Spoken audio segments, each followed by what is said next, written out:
Teatro Continuo è un gruppo che fa ricerca teatrale e quindi non siamo molto interessati alle ricostruzioni storiche e abbiamo sempre bisogno di trovare un'altra ragione, un elemento in più per fare lo spettacolo. Vi dicevo, mentre stavamo sulla barca, che uno dei problemi più interessanti che ci sono saltati addosso quando abbiamo affrontato questo argomento sul sito archeologico di Altino, che era la nascita di questa divinità, e abbiamo pensato di risolverlo pensando che sia l'uomo a costruire i propri dei, senza voler fare niente di nuovo, perché Schopenhauer dice questa stessa cosa, che in qualche modo ci supporta.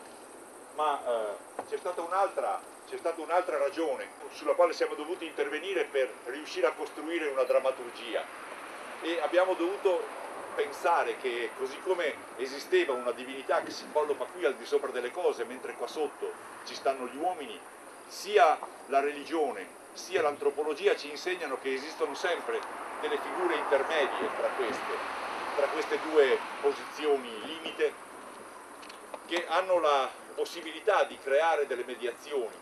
E abbiamo, quando ho dato ai miei attori dei compiti, cioè degli studi, dei materiali di improvvisazione per cercare di realizzare questo spettacolo, una delle mie attrici, che si chiama Erika Taffara, mi ha portato uno studio, e alla fine di questa cosa io ho avuto una sorta di esclamazione, ho detto: questa è la sacerdotessa della strada, l'ho chiamato. E in effetti questa è stata la prima luce che un'attrice mi ha suggerito per provare a risolvere questo problema, e di fatto abbiamo costruito questa figura intermedia, che è la figura del sacerdote, che è il mediatore attraverso Dio, ma l'abbiamo voluto costruire in termini non religiosi in senso stretto, come siamo abituati a pensarlo noi, cioè in senso cristiano-cattolico, ma abbiamo pensato che questa sacerdotessa era davvero il tramite che attraverso l'Apollineo,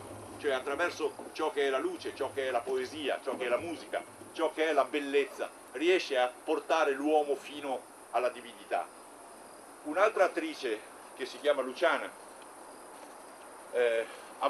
portava a termine proprio in quel periodo un suo lavoro che durava da 3 anni, ed era un lavoro sullo sciamano, e quando Luciana mi ha presentato la sintesi che aveva pensato di mettere in campo per questo spettacolo, sono riuscito finalmente a far quadrare il cerchio. Luciana mi ha fornito un personaggio sporco, un personaggio materiale, terreno, cioè mi ha fornito il dionisiaco del quale avevo bisogno, cioè il modo mediante il quale la divinità, attraverso il dionisiaco, attraverso lo sciamano, può essere riportato all'uomo. E in questo momento avevo chiuso il cerchio, avevo che l'uomo attraverso l'Apollineo arriva fino a Dio, che attraverso il dionisiaco ritorna all'uomo. E questa è stata l'idea centrale che mi ha guidato. Non si vede tutto questo nello spettacolo, però questo è il cardine attorno al quale lo spettacolo si muove, tutto quello che vedrete si muove. La parte ricostruttiva, o se preferite la parte storica, quella che si aggancia ai dati che da qualche parte esistono, porta quelli che sono i dati che le informazioni archeologiche ci danno. C'è l'incontro con i popoli, laggiù, se guardate bene, se riuscite a vedere, c'è c'è un buco che sembra circolare ma è ottagonale e supportava una torre, e dall'altra parte, mezza di questa è sepolta sotto la strada, ce n'è un'altra, ed era la grande porta a approdo. Lì c'era il mare, oltre quei reperti, oltre quei muri, quelle pietre che vedete laggiù, lì c'era il mare, e da questa parte le genti si incontravano e scambiavano merci e scambiavano cultura e si arricchivano continuamente. Poi c'è il tema importante della strada. Abbiamo pensato e ve l'abbiamo fatta percorrere, tutti voi avete percorso questo sentiero, che diventerà la prima strada che hanno costruito i Veneti per collegarsi al resto del mondo, sulla quale si imposterà poi in un tempo successivo la via Annia, quindi assisteremo a quello che è accaduto davvero qui. Arriverà Roma, che porterà una modifica, tutto l'assetto urbanistico della città viene modificato con l'intervento di Roma. C'è una scena un po' simbolica, noi non lavoriamo mai, diciamo, in modo logico, ma lavoriamo in modo analogico, costruiamo immagini che rimandano a quella che è la situazione che vogliamo rappresentare. Ci sono altri mezzi, c'è il cinema, c'è la televisione che si serve di questo. La possibilità di avere degli attori vivi davanti a voi mi obbliga, essendo un teatrante spero serio, a costruire, a fare in modo che siate voi a costruire la vera storia, la vera drammaturgia. Non sono io che ve la racconto, siete voi che la costruite nella vostra mente.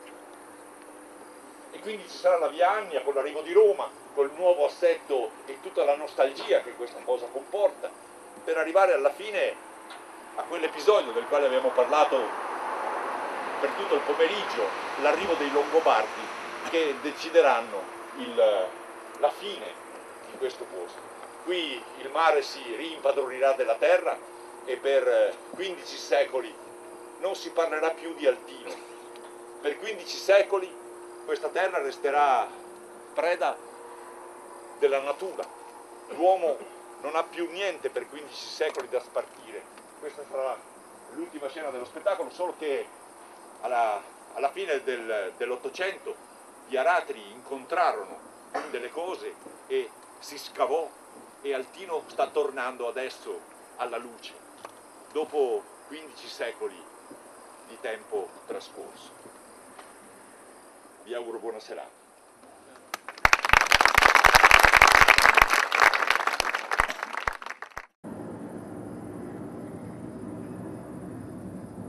In principio tutto era confuso. La terra era mescolata all'acqua, il cielo alla terra, la luce al buio, il silenzio al rumore.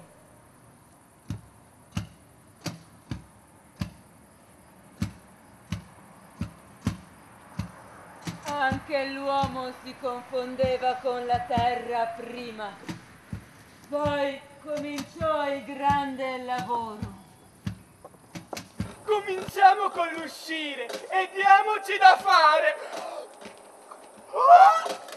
Che mondo è questo? È un mondo troppo grande! Sconfinate distese di terra! Sconfinate distese d'acqua! Cosa può fare un solo piccolo uomo di fronte a questa immensità? Dovrebbe diventare grande e possente, invincibile, divino.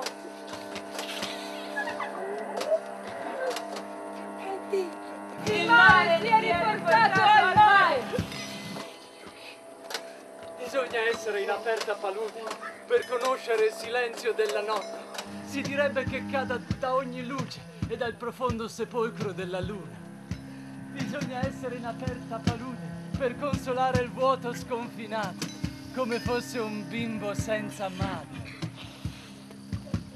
Bisogna essere in aperta palude per curare la terra nata dal nulla, che si estende contro il mare. Perché proprio qui, in questa confusione di terra e di mare? Perché qui qualcuno ha appoggiato il suo dito. Bisogna separare le cose una dall'altra.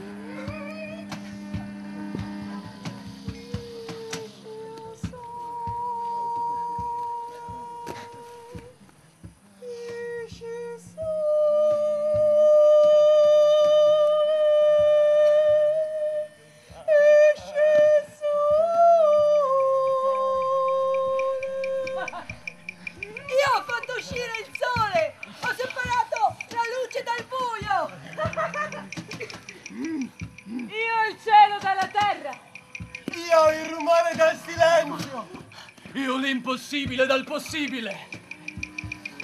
Attenti! Attenti! Perché ululi? Attenti! Attenti! Ho un presentimento. Paura!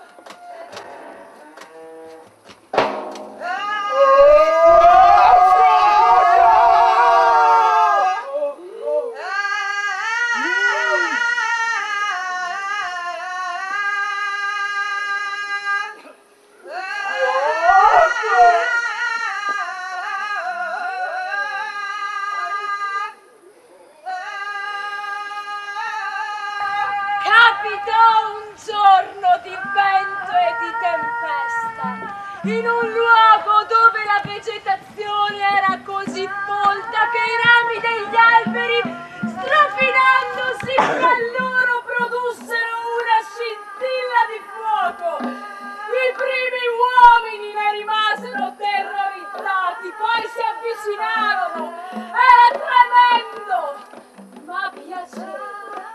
Allora aggiunsero altri legni per tenerlo vivo, impararono ad usarlo e a ricavarne vantaggio.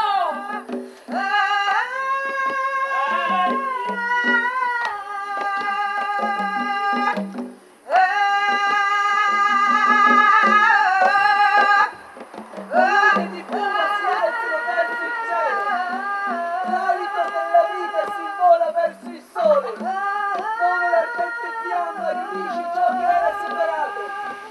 Questo fuoco accende negli uomini il sogno di trovarsi un giorno altrove.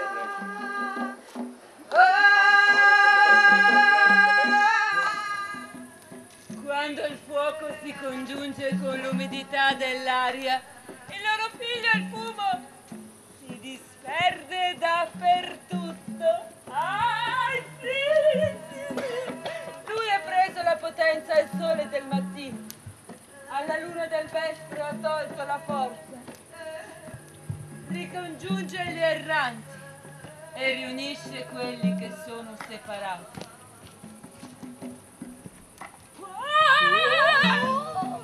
Attenti! Cosa c'è oltre il nostro sguardo? Nulla! Il vuoto! Oh no! Forse c'è qualcuno che in questo momento si sta facendo la stessa domanda. Bisogna che qualcuno vada a vedere! Paura! Terre sconosciute, foreste, paludi! Bisogna costruire una strada. E che cos'è una strada? Una strada è una striscia di terra conosciuta e sicura. Sulla strada è come essere a casa. E perché bisogna costruire una strada? Perché lunghe sono le strade nei secoli e senza fine è la vita dei popoli. Senza indugio e senza fretta costruiremo il principio e la fine della strada. Ne costruiremo un senso e un mestiere per ciascuno. Andate a costruire una strada. Andate. Non c'è felicità per chi non viaggia. I piedi del viaggiatore diventano fiori. Ma guardati sempre alle spalle. Strada che si vera di rugiada al mattino. Strada che esala il suo respiro di nebbia. Strada che guida al pascolo le mandrie. Strada che unisce i suoi figli lontani. Strada che congiunge tutti gli orizzonti. È una strana sensazione quando ci si allontana dalle persone e loro rimangono indietro, come macchioline che si disperdono e li si vede appena. Là c'è aria di mistero.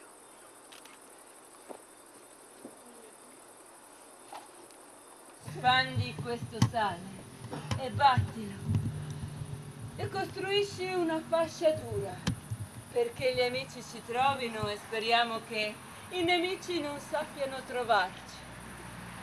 E da questa strada è venuto il tenero fanciullo. Da questa strada sono venuta anch'io e mio nonno e il nonno di mio nonno prima di lui. Da questa strada andremo e verremo anche noi e molta altra gente percorrerà questa strada.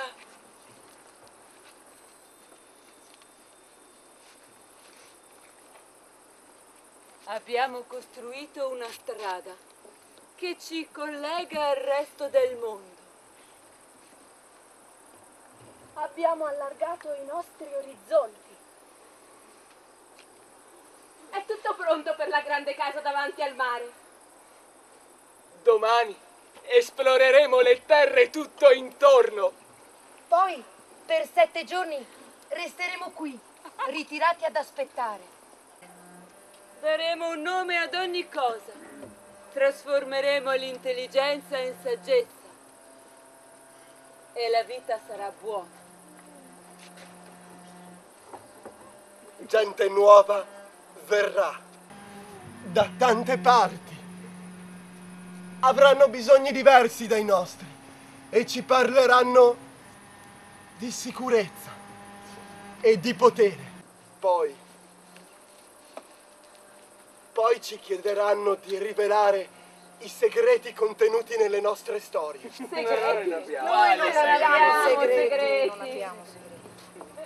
Le nostre storie servono solo a noi per renderci chiaro ciò che siamo. Sono storie con il profumo d'Oriente e il ricordo del mare.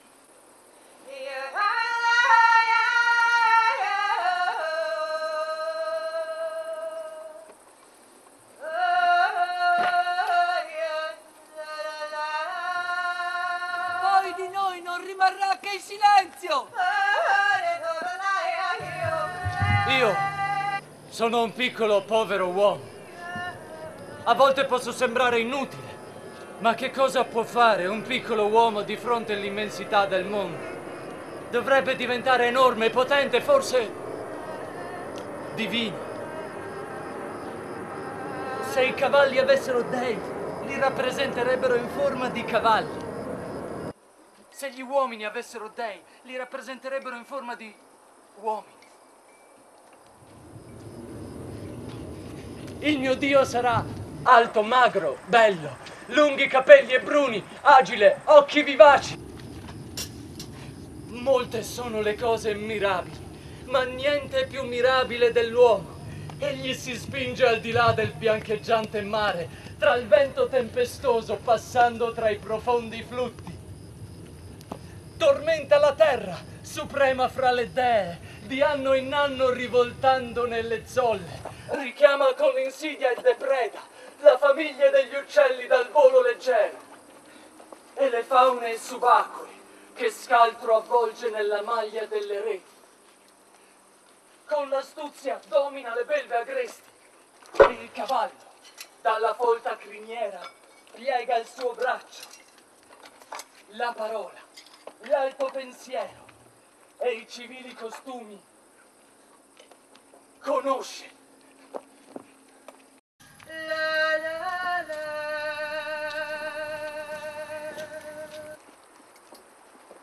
Silenzio.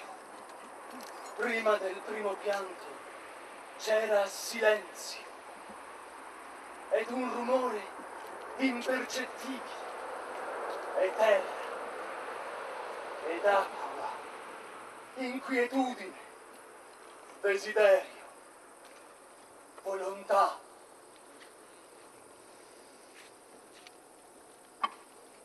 Davvero un bel giorno per nascere questo. Averlo saputo prima, non vi avrei fatto aspettare così a lungo. Se la natura avesse voluto, avrebbe creato l'uomo immortale. Ma ormai per questo ci sono io. Tutto è santo. Tutto è santo. Non c'è niente d'innaturale nella natura. Quando la natura vi sembrerà naturale, allora tutto sarà finito e comincerà qualcos'altro. Addio mare, addio cielo, che bel cielo, vicino, felice. Mi sembra che ogni suo pezzetto non sia innaturale, non sia posseduto da un Dio. E così è.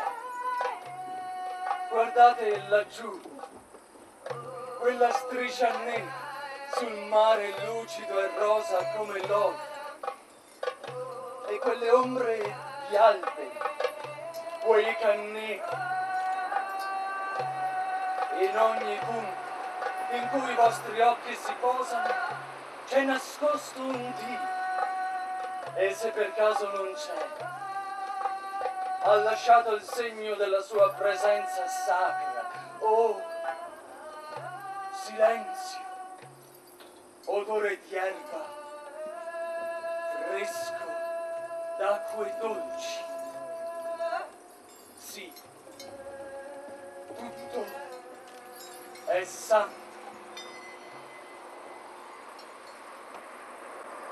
Ti ho udito. Sei tu, terra. Non ricordo più la tua voce. Dov'è il vostro senso? Dove vi ritrovo? E tu, pietra, acqua, pietra, parlatemi. E poi, luna, sole, stelle. Le stelle sono sillabe del creatore, mi parlano nel cielo notturno. Erba, stella della vittoria, parlami. Tu che stai a 2 piedi celesti da stella della maternità fortunata. Is, nome sacro della luna. 4 piedi celesti da Om, centro del cerchio e della terra. E tu, le, prima stella del mattino che vede lontano, parlami. Stella del tuono. Ah, stella dei viaggiatori. E tu, Sha, stella dei morti. Parlami. Non c'è nulla di più meraviglioso del creatore che parla nel cielo notturno, e così scorgo il mondo in un chicco di grano. Il cielo in un fiore selvatico, l'infinito nella mia mano e l'eternità nell'aria. Cammino come se ogni volta che muovo un piede chiedessi alla terra il permesso di muovere l'altro. Cammino con il sorriso di chi scopre ogni giorno un prodigio nel proprio destino.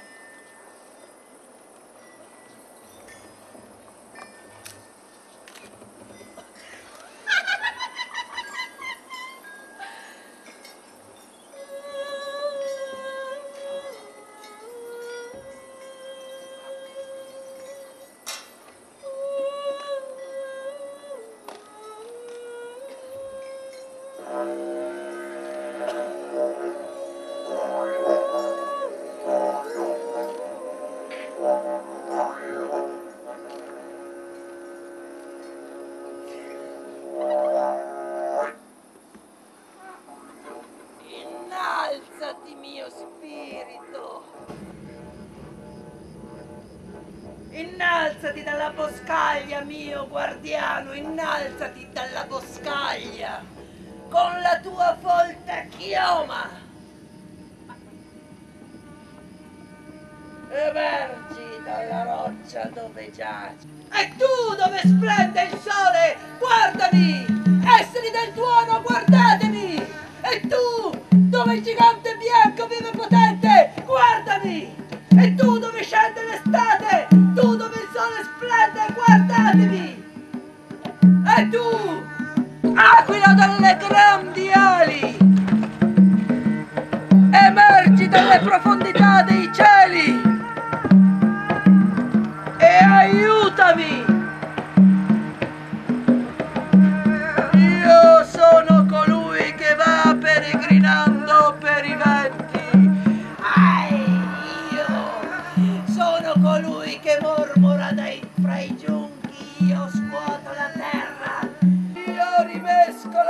trunchi dove il vento soffia, dove il vento urla, io sto!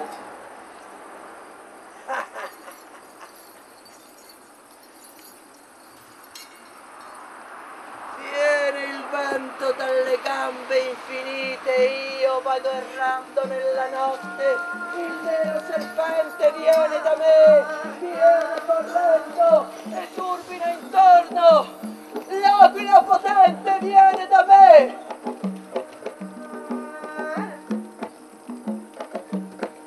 Ascolta il suo canto.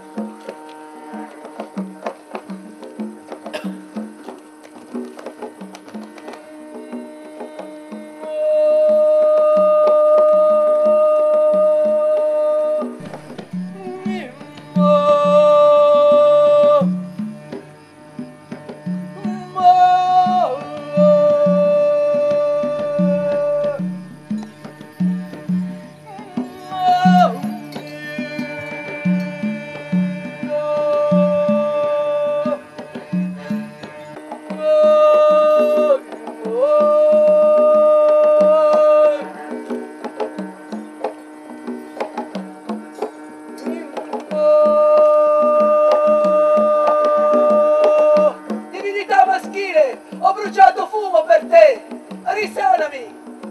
Indicami la mia strada!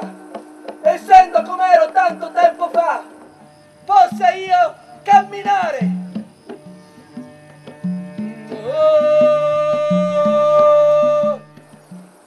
Ancora steu che scarelizomena caetona ekmatan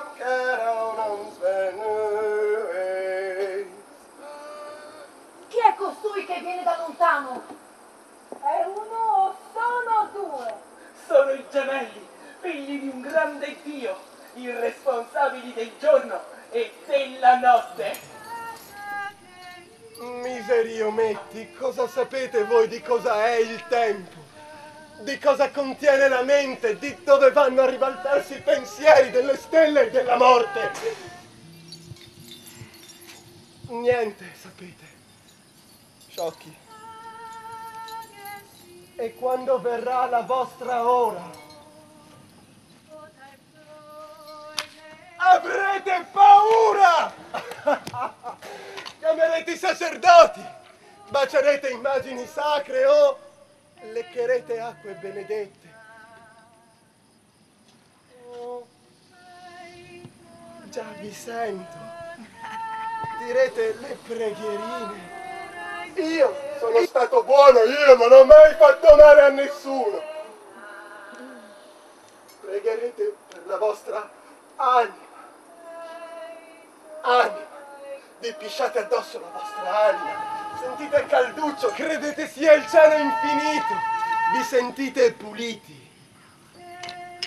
Ma è solo debolezza di vescica. Una pisciatina azzurra. Nient'altro.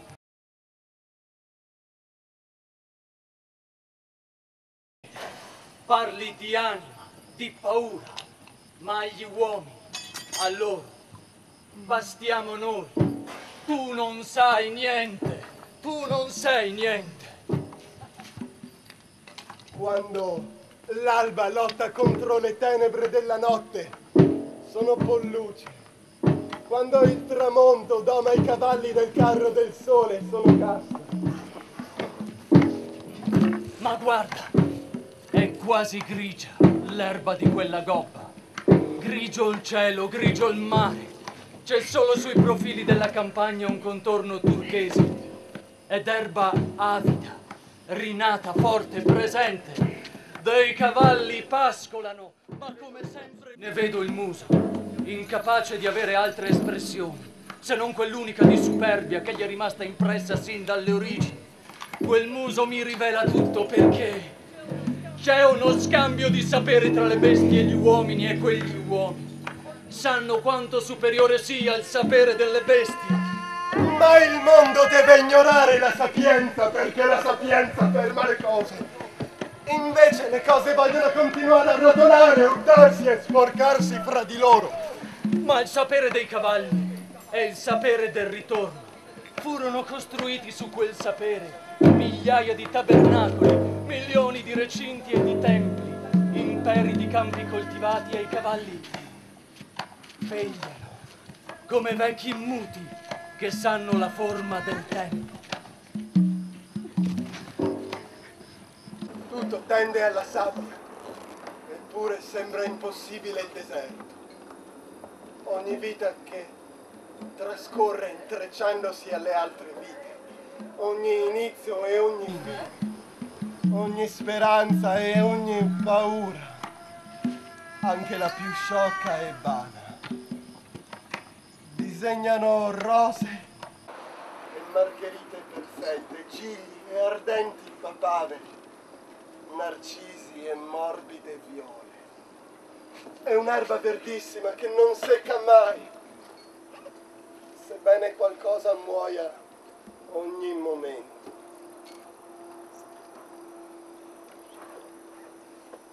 D'ora in poi vi chiamerete al comando. Il vostro compito sarà allevare, addestrare, prendervi cura dei cavalli e insegnare agli uomini l'arte della lotta. Veniamo da Sibari, Metaponto, Poseidonia, Taranto. La prima barca di 7 generazioni prima E affondava della prima guerra inabile, dissero gli uomini. vennero Se ne su questa costruirono terra uno di due tronchi fratelli galleggianti. e fondarono Era bella da vedere, della quale ma molto Tito pesante e si poco dichiarò maneggevole. cittadino e compagno. Ebbero abbastanza del Nave pesce Anco furono e cominciarono a detti sognare di strani mostri, il loro piano di delfini e di sirene. Queste, le sirene, le avrebbero volentieri prese, le avrebbero fatte ingrassare arrivarono poi alla città e se le sarebbero godute con tutti i sensi. costruirono il ponte di ferro. Ne scaturirono strane storie. Ogni mattina qualcuno ne raccontava una 7 generazioni e questa passava di bocca in bocca. Ad uno parve un peccato che tutto questo dire venisse dimenticato. Così nacque la scrittura. Veniamo da Siber, Metaponto, Poseidone. Veniamo da lontano alla ricerca di nuovi mercati.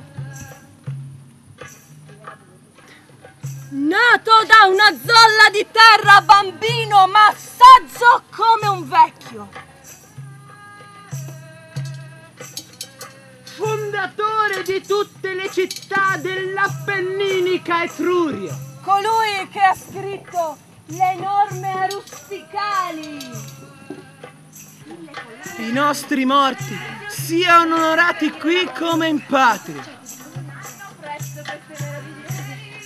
Soffì il vento del nord la sua vendetta su cavalli e cavalieri, siano trascinati per i capelli invinti, le loro teste trafitte, issate sulle lance ed offerte ai numi sugli altari con sacrifici di sangue.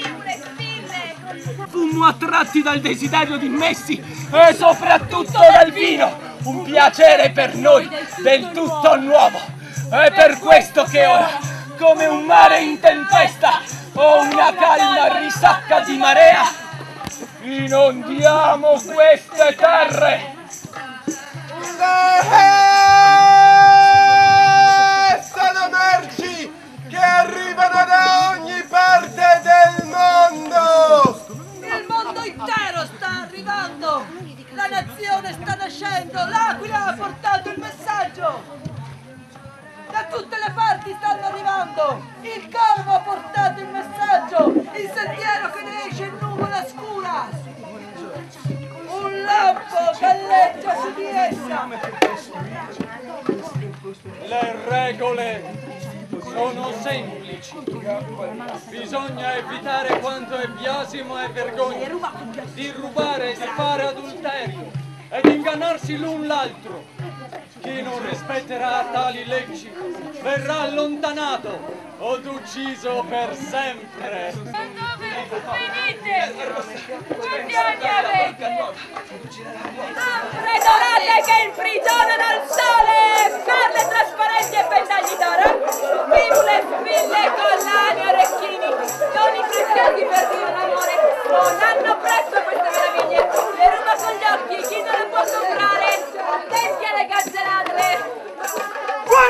Buongiorno signori e signori, se cercate legname per costruire, questo è il posto giusto, vendo un tipo di larice che non galleggia nell'acqua. Questo legno ha qualità straordinarie. Caldi e morbidi miei tessuti, intrecciati di colori e di canzoni, contro le nebbie della mala stagione, caldi abbracci per donne nuove.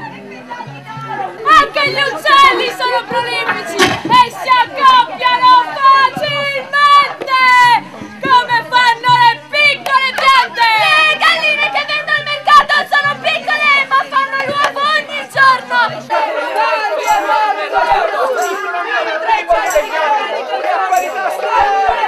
La città è bella e vuole essere guardata. Chiudo gli occhi e dico, città Fiorenza, che stai fra terra e mare, sei bella. Ma non gli basta, vuole che la guardi, sì, città, sei bella. E anche tu, etrusco, sei gioviale, e tu, greco, sei perspicace, ma adesso basta. Lasciatemi in pace. Entrate, scambiate, diffondete, ma vi prego, facciamolo in pace. Secondo i greci, fu il dio Hermes l'inventore della musica. Uccise una tartaruga, fissò sul suo guscio 7 corde di budello e creò la prima cetra. Secondo gli ebrei, fu un discendente di Caino, un maestro di tutti gli assassini, che inventò la lira e il flauto. Il suo nome era Jubal. I Fenici narrano una terza storia. Raccontano che un giorno Hermes e Jubal si erano incontrati sulle pendici dei monti del Tao. Hermes veniva da occidente, Jubal veniva da oriente. Entrambi andavano per il mondo a spandere la loro musica. Uno con la lira, l'altro con il flauto. Procedevano in uno stretto vallo ed entrambi zoppicavano da un piede. Improvvisamente si trovarono faccia a faccia. L'occhiata fu breve, ma ciascuno sapeva dell'altro. Uno della tartaruga fatta a pezzi, l'altro dell'antenato assassino. Si passarono accanto, come 2 sicari che si passano accanto, per nascondere l'ombra della reciproca vergogna.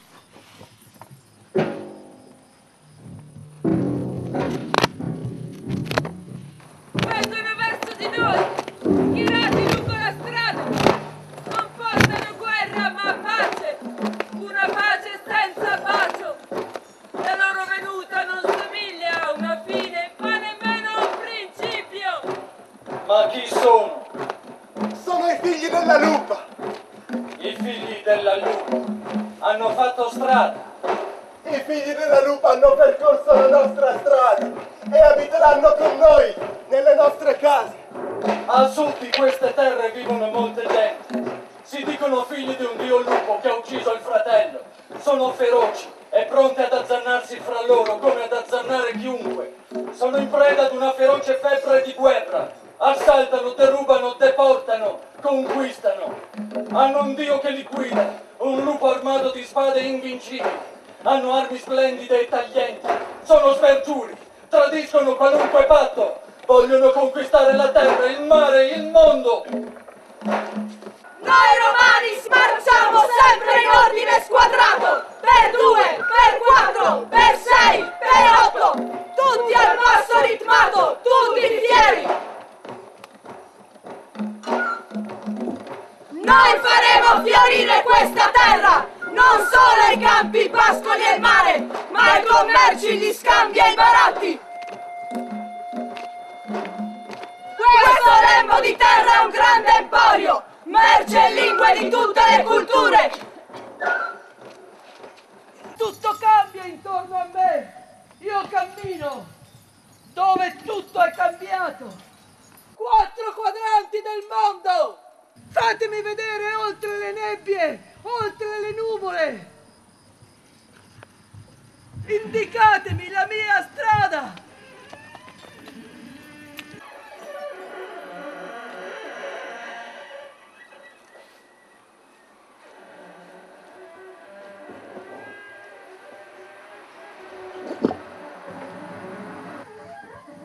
La città ideale è quella misurata dalla potenza della voce dell'uomo. In modo che ogni cittadino riesca a chiamare qualsiasi altro cittadino. Le case ben ordinate ai lati delle strade che diventano gallerie entro cui mandare la voce.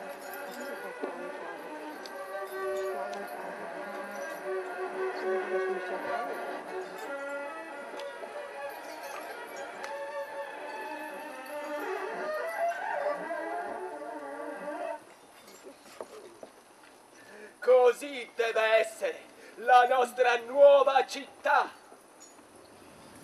Ho modificato la distanza fra le stelle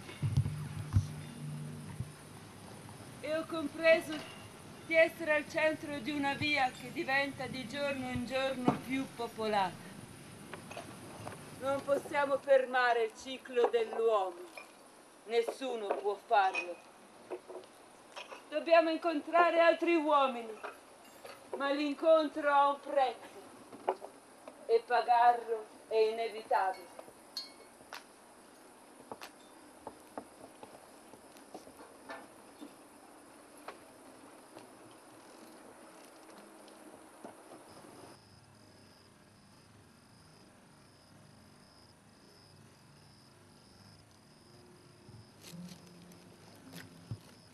Ricordo case per 2 o 4 famiglie, con in mezzo la cucina per i freddi e il deposito.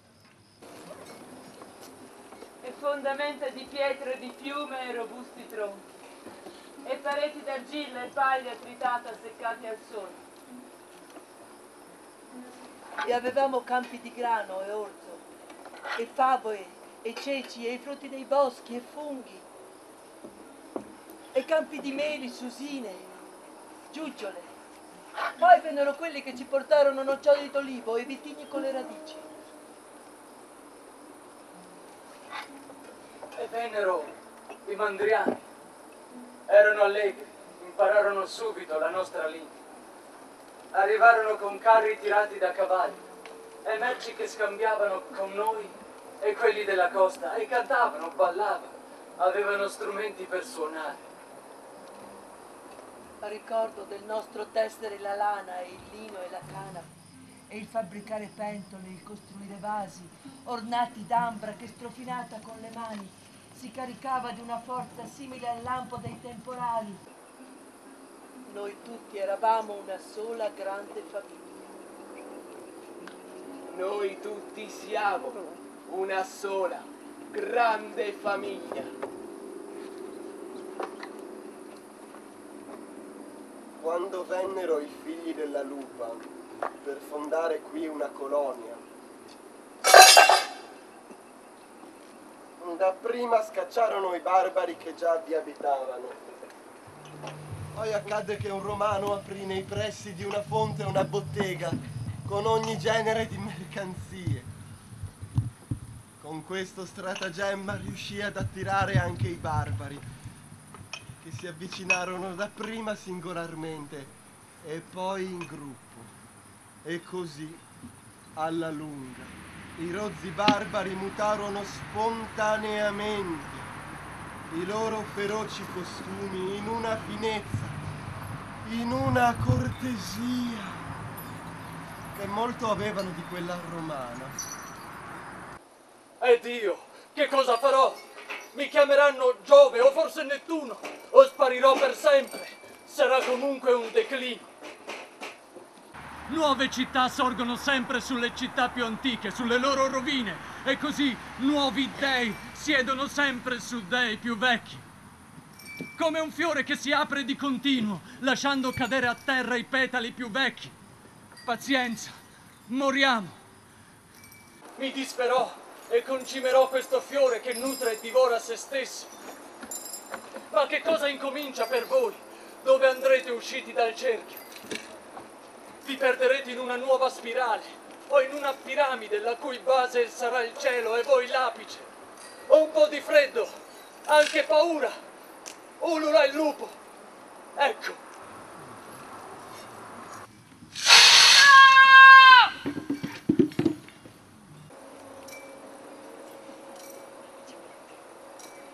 I grandi costruttori arrivano da sud, con le loro merci, i loro dei. Parlano una lingua simile alla nostra. Noi, costruttori della città arcipelago, con i quali hanno da sempre legami di interesse. E tu chi sei? Sono nato lontano dalla bella Altino dei 100 canali e lontano anche da Padova e Adria, che pure sorgono lungo la via di casa. E da dove vieni? Da Roma. Sono Tito Anio Rufo, pretore. Famiglia plebea la mia, diventata importante da qualche tempo a Roma. E per Roma adesso sono qua nella Venezia, per rendere più facile e veloce il cammino verso Oriente e Settentrione, a mercanti e soldati della Repubblica. E da romano costruisco una strada che prenderà il mio nome. Sarà la via Annio. Tu non stai facendo nulla di nuovo, Tito Annio. Noi romani riempiamo il mondo di vie lastricate che tramandano il ricordo di chi le ha volute. Appia, Flaminia, Emilia, Postumia, Claudia Augusta. Tu non apri un nuovo audace tracciato, un canale di pietra lungo la palude. Tutti chiameranno Annia la strada che unisce Adria al limite estremo del delta del Po a Padova, maggiore centro della Venezia, e poi ad Altino, città arcipelago collegata a Odessa. E lì alla via Postumia, opera concepita per... E così, 17 anni dopo la Postumia, completerà il triangolo delle vie del Settentrione Emilia, Postumia, Annia. Forse hai ragione, Tito Annio. L'antica strada Venezia si perderà il ricordo e rimarrà solo il nome romano. E basta. Nemesi non risparmia nulla. Nemmeno la strada del pretore Tito Annio Rufo. Il suo percorso verrà inghiottito dall'incuria, dal fango, dai campi coltivati e dall'oblio. Ho paura. Credo che i nostri occhi vedranno qualcosa che saremo costretti a testimoniare. Cambieranno le stagioni. Verrà l'inverno e porterà la morte da terra. Una primavera luminosa busserà alle nostre porte. Le radici di germoglia dei nostri fiumi mangeranno i nostri occhi, le nostre orecchie. Crudele il vento, avverso il mare, oscuro il cielo, troppo oscuro il cielo, troppo oscuro. Non c'è requie sulla strada, non c'è requie nella casa. Sente rumori di passi, l'aria è densa e pesante, la terra trema sotto i nostri piedi. I morti passano leggeri come l'acqua. E adesso le loro ceneri alitano il fumo fino al cielo. Non tutti li possono udire, ma loro fanno domande. Tuttavia queste aride ossa non fanno del male a nessuno. Poveretti. Ma non vedi? Non vedi che sei pallido? Allora vedi che sei morto. Hai la faccia stanca e vieni da lontano. Poveretto. Ahimè, non lo sapevi. Per questo piangevi e nell'aria ti rammaricavi perché dovevi scomparire e ora dovrai giacere in questo freddo letto e abbandonare la tua sorte splendida. Dimmi che cosa sono la notte e il giorno per chi è sopraffatto dal dolore. Dimmi che cos'è una gioia, in quale giardino vivono le gioie, in quali fiumi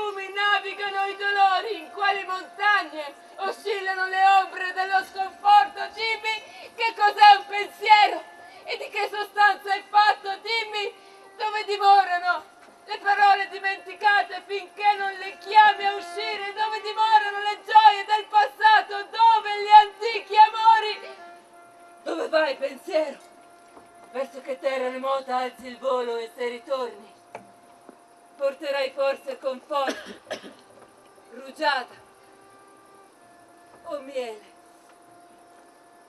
sulle tue ali che vibrano ancora. Gli dei profondamente amati finiscono per parlare il linguaggio che noi vogliamo ascoltare, quando nel mezzo della notte sentiamo il bisogno delle loro parole. Vengo qui per ricordare, anche se so che non dimenticherò mai. Non ci fu nessun principe mai da poterglisi paragonare. Né spada come la sua spada, né cuore così vero. Come un fiume di leoni, la sua forza meravigliosa, e come un torso marmoreo, la sua armoniosa prudenza. Fresca aria salmastra gli profumava la testa, dove il sorriso gli profumava di sale. Che grande eroe nella battaglia, che gran nocchiero sulla barca. Così duro con le zolle, così tenero con la rugiada. Abbagliante nella furia, tremendo con gli ultimi strali di tenebra.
Il grande impero romano illanguidirà nel ricordo dei passati splendori, fino a diventare così il presente del passato. Ride Dio della guerra! Il tuo corpo è fatto di 1000 scudi saldati! Il tuo corno è l'arma delle armi! Il rumore dei tuoi zoccoli è il suono di 1000 eserciti lanciati sulla pianura! Io sono figli votati a te! I corpi dei figli che ti seguono ti sfanno con l'erba dei campi! I loro scheletri abbandonati giacciono bianchi! Fiori verde dal tempo dei tempi! Sui campi piangono grida d'uccelli! Hanno distrutto tutto. Hanno usato lance di ferro contro di noi, gente semplice e sincera, che vive in pace a casa sua e non nasconde un pugnale dietro le spalle. Noi abbiamo conosciuto il tramonto e l'aurora, abbiamo le menti e le mani colme dei semi dell'aurora e siamo disposti a difendere questo seme e a seminarlo finché dia nuovi frutti.